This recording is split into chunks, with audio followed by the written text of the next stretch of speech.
गलतियां किस जीव से नहीं होती है? गलतियां किस जीव से नहीं होती है? ऐसा कोई व्यक्ति ही नहीं मिलेगा कि जिसने जीवन में कभी कोई गलतियां करी ही नहीं। प्रत्येक जीव से कुछ ना कुछ गलतियां होती ही रहती है, कुछ ना कुछ त्रुटि विच्युतियां रहती है। लेकिन शाम का भूला यदि सवेरे घर लौट आता है तो उसे हम भूला नहीं मानते। ठीक उसी प्रकार यदि समय रहते रहते हम अपनी उन बुरी आदतों से छुटकारा पा लें, समय रहते रहते यदि हम उन गलतियों को सुधार लें, तो फिर हमारी दुर्गति नहीं होगी। अन्यथा हम उस विषय में इतना उलझ जाएंगे, इतना उलझ जाएंगे कि कभी हम उससे मुक्त हो ही नहीं पाएंगे, कभी नहीं हो पाएंगे। इसीलिए सावधान। इस विषय में मैं एक दृष्टांत देता हूं, इसको समझने की कोशिश करना कि गुरु और शिष्य एक कच्चे मार्ग से जा रहे थे। कुछ दूरी तय करने के बाद में उस मार्ग में एक छोटा सा पौधा बीचों बीच दिखाई दिया, तो गुरुदेव ने कहा कि बेटा इसको उखाड़ करके दूसरी जगह लगा दो।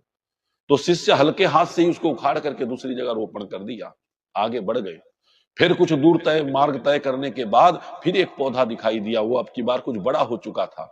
तो गुरुदेव ने कहा कि भाई इसे भी उखाड़ करके बगल में लगा दो, ये बीचों बीच आ रहा है। तो अब की बार शिष्य ने जोर तो लगाया दोनों हाथों से, लेकिन जैसे तैसे उखाड़ करके बगल में रोपण कर दिया। अब कुछ और मार्ग तय करने के बाद बीचों बीच एक विशाल बरगद का पेड़ दिखाई दिया। तो अब की बार गुरुदेव ने शिष्य से कहा कि इसको भी उखाड़ करके अलग कर दो।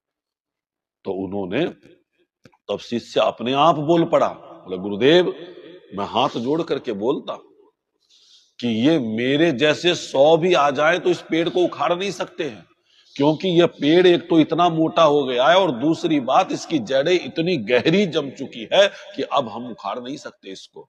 तब गुरुदेव ने कहा यही तो बात मैं तुमको समझाना चाहता हूं कि समय रहते रहते यदि हम उन बुरी आदतों को से छुटकारा पा लें, समय रहते रहते यदि हम उन गलतियों को सुधार लें, तो फिर हम उससे मुक्त हो जाएंगे, हमारी दुर्गति नहीं होगी।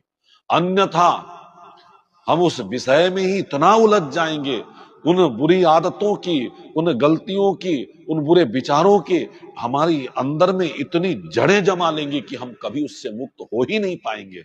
इसीलिए मैं बार बार ये बात बोलता हूं आप लोगों को कि यदि हम दृढ़ता पूर्वक सदगुरुदेव के वचनों को मानकर उस सत पथ पर चलते हुए उस भगवदीय मार्ग में यदि चल पड़े, तो फिर हमसे कभी भी कोई गलतियां होगी ही नहीं। इसलिए सावधान सावधान सावधान।